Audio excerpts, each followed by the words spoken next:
The third stage in Tuckman's model of how group working develops is called norming. This is the point at which consensus develops and your group should start to feel comfortable and produce the work needed to reach the end goal. You might be lucky and skip straight to this stage from forming, though that is quite unlikely. And in any case, some of the best lessons in communication and skills development arise from the storming stage, and you can really put them into practice here in the norming stage. Some of the most common features of norming might be easier discussion about ideas, obstacles, and goals. You'll find that individual members have begun to understand each other more easily, and there may be the development of friendships, or at the very least, an acceptance of one another and individual traits. Because communication is easier, the group will experience increased productivity and the focus will be on the task and the work that needs to be done rather than on the group dynamic. And this is partly because roles are becoming embedded within the group as individuals find the spaces in which they're most comfortable operating. And this leads to more collaborative working as individual members become more comfortable with a group identity.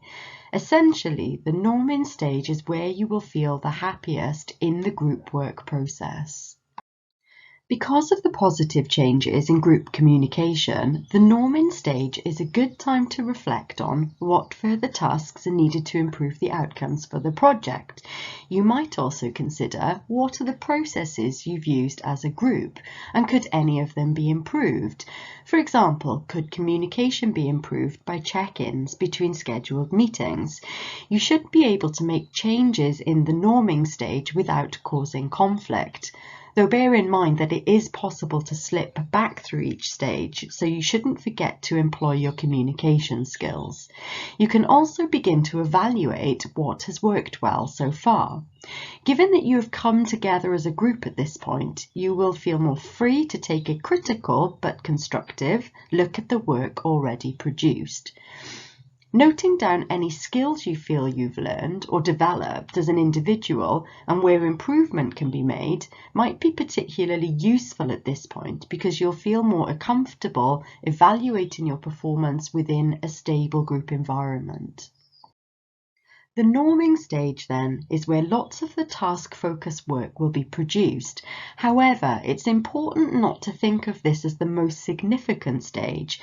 I say this because although the main objective of group work is to complete a task, you shouldn't underestimate the importance of all the stages in the development of your wider skills. You're now ready to move to the next video.